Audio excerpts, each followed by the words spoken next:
તમારે શેનું કામકાજ છે? આપણે પોતાનો બિઝનેસ છે. અચ્છા, હા. પણ શેનું? પોતાનો ઊભું પોતું, આડું પોતું, લાંબુ પોતું, નાનું પોતું, બધા પોતા. ભાભીને લઈને આવજો, ભાભી ખુશ થઈ જશે.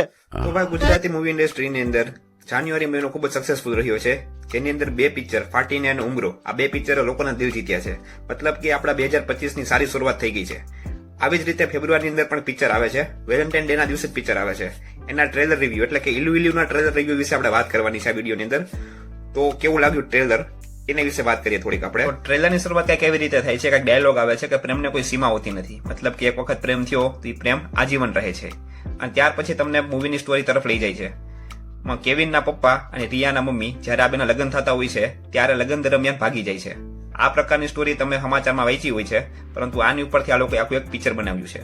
ટ્રેલરની શરૂઆતમાં તમને થોડીક કોમેડી પણ જોવા મળે છે, અને કોમેડી કર્યા પછી ધીમે ધીમે આ સ્ટોરી તમને એક ઇમોશનલ જર્ની ઉપર લઈ જાય છે.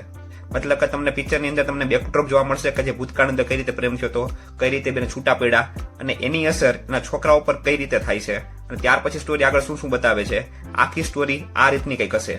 મૂવીની અંદર તમને ડેફિનેટલી કોમેડી જોવા મળશે જ, કારણ કે આ વસ્તુ આ ટોપિક જ એવો છે કે જેમાં કોમેડી નાખવી જ પડે, અને કોમેડી નાખો તો જ મજા આવે. કારણ કે મૂવીને પકડવા માટે ગુજરાતીની અંદર એક રામબાણ ઇલાજ છે કે કોમેડી. મતલબ કે કોમેડી તો હશે જ પિક્ચરની અંદર.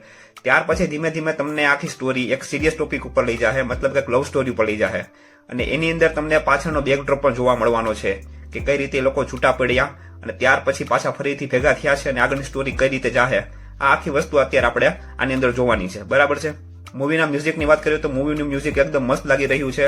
મ્યુઝિક તમને 100% ગમે એવું અત્યારે લાગી રહ્યું છે, કારણ કે આની ઉપરથી ઘણા એવા સોંગ હશે જે ભવિષ્યની અંદર તમને સાંભળવા મળશે. મને એક ગીતનું નામ ભૂલી ગયો છું, પણ એ ગીત મસ્ત હતું આમાં. તો મ્યુઝિક તો 100% સારું હશે, ઉપરથી કોમેડી પણ સારી હશે. હવે જોવાની વાત એ છે કે આ સ્ટોરી, આ પિક્ચરની જે સ્ટોરી બનાવી છે, ટોપિક ડેફિનેટલી સારો છે, પરંતુ આ ટોપિક ઉપર એ લોકો કઈ રીતે ઇમ્પ્લિમેન્ટ કરે છે અને કઈ રીતે પ્રેઝન્ટેશન આપે છે આપણને, એમાં એ લોકો ભૂલ નથી ખાતા કે નહીં, એ વસ્તુ જોવાની છે. બાકી અત્યારે તો બધી વસ્તુ સારી લાગી રહી છે. 14 ફેબ્રુઆરી ઉપર આ પિક્ચર આવી રહ્યું છે, તો ડેફિનેટલી આ પિક્ચરને એક વખત ટ્રાય તો આપવી જ પડશે, કારણ કે આ પિક્ચર કંઈક નવું લઈને આવી રહ્યું છે. મારા માટે તો નવું જ છે. તો ડેફિનેટલી ગુજરાત ઇન્ડસ્ટ્રીમાં આવું પિક્ચર બન્યું નથી, કારણ કે આ અલગ પ્રકારની સ્ટોરી છે.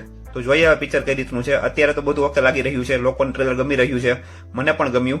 તો જોઈએ પછી હવે 14 તારીખે કઈ રીતે થાય છે. 14 તારીખે ઇલ્યુનો રિવ્યુ તમને મારી ચેનલ પર જોવા મળશે, અને 2024ની સૌથી સારી પિક્ચર કઈ કઈ હતી તમે ના જોઈ હોય તો વિડીયો તમને અહીં કંઈક ફરતો દેખાશે ને ક્લિક કરીને તમે જોઈ શકો છો. તો દોસ્તો, આવા નવા વિડીયો જોવા માટે મારી ચેનલને સબસ્ક્રાઇબ કરી લો. હું મળું છું નવા ટોપિકમાં નવા વિડીયો સાથે. ત્યાં લગી જય હિન્દ.